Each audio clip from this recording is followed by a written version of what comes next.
Hello সবাইকে, কেমন আছো সবাই? আশা করছি খুব ভালো আছো। আমার নতুন একটা ব্লগে অনেক অনেক ওয়েলকাম জানিয়ে আজকের এই ব্লগটা আমি শুরু করছি। এখানে দেখো, চিকেন থেকে শুরু করে সমস্ত রকমের সবজি এখানে কাটা হয়েছে। তো আজকে বাড়িতে ভাবলাম যে মিক্সড ফ্রাইড রাইস ও চিলি চিকেন বানানো হবে। তো সব কিছুই বানানো হবে, তো এটা স্পেশাল একটা মেনু। তো সেই জন্য সমস্ত কিছু মা কেটে গুছিয়ে দিয়েছে। এখানে আমি ম্যারিনেট করে শুধু রান্নাটা করব। তো এখানে এই যে চিকেন, তারপরে চিংড়ি মাছ সমস্তটা হচ্ছে ওই রাইসে যাবে, ওই জন্য আর কি কাটা। আর এগুলো হচ্ছে চিলি চিকেনের জন্য, আর কিছুটা হচ্ছে রাইসের জন্য। তো এখানে আমি চিলি চিকেনের যে চিকেনটা সেটা এখানে ম্যারিনেট করছি।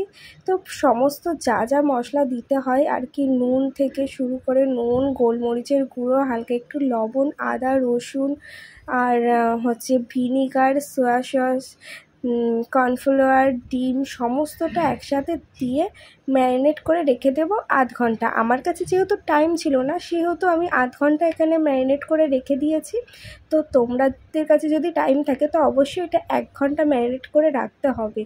তো এখানে আমার হচ্ছে লঙ্কার গুঁড়োটা দিতে ভুলে গিয়েছিলাম, তো সেই জন্য দিয়ে দিয়েছিলাম। আর যারা ঝাল খেতে অতটা পছন্দ করো না, তারা না দিতেও পারো। এটা দিলেও হয়, না দিলেও হয়। আর একটু টাইট টাইট করে মাখলে কি একটু ভাজতে সুবিধা হয়, ওই জন্য একটু টাইট করে মাখা। আর এখানে আমি চিংড়ি মাছ ও চিকেনটা ম্যারিনেট করছি ওই আদা রসুন লঙ্কার গুঁড়ো, তারপরে ভিনিগার, গোলমরিচ গুঁড়ো, সমস্ত মশলা। তারপরে এখানে দিয়েছিলাম একটু ধনে গুঁড়ো, জিরে গুঁড়ো, ভিনিগার। তো ধনে গুঁড়ো জিরে গুঁড়োটা আমি ওই চিলি চিকেনের যে ম্যারিনেট করেছিলাম ওখানেও দিয়েছিলাম, বলতে ভুলে গিয়েছি। আর এখানে এই যে কাজু কিশমিশ সেগুলোকে হালকা একটু ভেজে তুলে নিয়েছি। আর এখানে রাইসের জন্য যেসব সবজি কাটা ছিল এগুলো এক এক করে সমস্তটা ভেজে তাই তুলে নিয়েছি। তো এখানে ডিম থেকে শুরু করে চিংড়ি মাছ, চিকেন সমস্তটা ভালো করে ভেজে নিয়ে তুলে নিয়েছি। তারপরে এখানে ফোড়নে পেঁয়াজ রসুন লঙ্কা সমস্তটা ভালো করে ভেজে নিয়ে তারপরে রাইসটা দিয়ে সমস্তটা একসাথে মিশিয়ে নিয়েছি। আর এখানে গোলমরিচের গুঁড়ো, লঙ্কার গুঁড়ো, হালকা একটু সয়া সস দিয়ে ভালো করে মিশিয়ে নেব। আর একটু ভাজা ভাজা হয়ে গেলেই হয়ে যাবে মিক্সড ফ্রাইড রাইস। খুবই সহজ, কিন্তু ওই কাটাকুটির ঝামেলাটা একটুই বেশি। তো ওটা তো আমি করিনি, তো আমার শুধু রান্নাটা করেছিলাম। তো ভাতটাও মা করে এনে দিয়েছিল, তো আমার কোনো রকম অসুবিধা হয়নি। তো এখানে এক ফাঁকে পাঁপড়টা ভাজার পরে তো এখানে ওই যে চিলি চিকেনের যে চিকেনটা সেটা এক এক করে ভেজে নিয়েছি। তো এটা একটু ভালো করে ভাজতে হবে যাতে সিদ্ধ হয়ে যায়। তো ওটা ভাজার পরে সমস্ত যে সবজিগুলো ছিল, কুচানো রসুন, পেঁয়াজ, তারপরে টমেটোটা এখানে অপশনাল, তো যারা দিতে চায় তারা দিতেই পারে। আমি এখানে যেহেতু মা কেটে রেখেছিল তো ভাবলাম অল্প একটু দিয়ে দিই। তো এখানে ওই ক্যাপসিকাম যা ছিল সমস্ত সবজিটা ভাজার পরে এখানে চিলি সস, সয়া সস আর টমেটোর সস সমস্তটা একটু জল দিয়ে মিশিয়ে তারপরে এখানে একটু ভালো করে কষিয়ে নিচ্ছি। তারপরে একটা বাটিতে 1 চামচ কি 1.5 চামচ মতো কর্নফ্লাওয়ার গুলে তো সেটা এখানে দিয়ে দেব।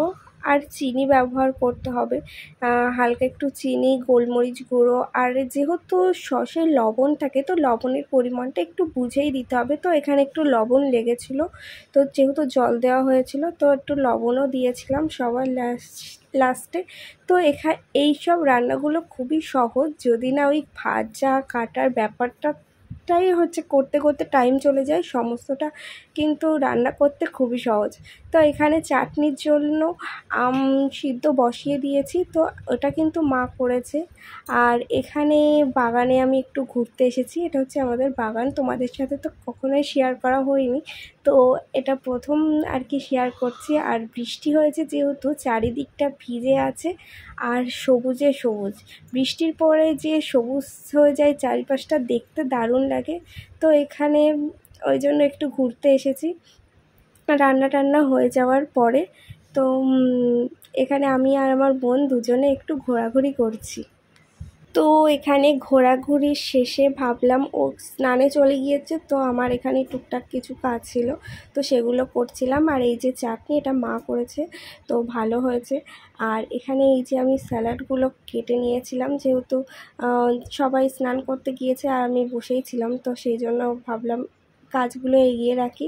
তো এখানে প্লেটও সাজানো হয়ে গিয়েছে আর কি জামাইয়ের জন্য, কি মায়ের জামাই আমার বর। তো এখানে প্লেটটা আমি সাজিয়েছি। তো খাওয়া দাওয়া শেষে সবাই মিলে একটু আড্ডা ইয়ার্কি তো হবেই, তো সেটাই এখানে হচ্ছে। খাওয়া দাওয়া করার পরে তখন আর কোনো রকম ভিডিও করা হয়নি, আর ও চলে গিয়েছিল সন্ধ্যেবেলা। তারপর আমি ঘুম থেকে উঠলাম। ভিডিওটা এই পর্যন্তই রাখছি, আশা করছি ভিডিওটা ভালো লাগবে। ভালো লাগলে অবশ্যই চ্যানেলটিকে সাবস্ক্রাইব করে পাশে থেকো, আর তোমরাও অনেক অনেক ভালো থেকো ও সুস্থ থেকো। দেখা হচ্ছে নেক্সট ভিডিওতে। টাটা সবাইকে।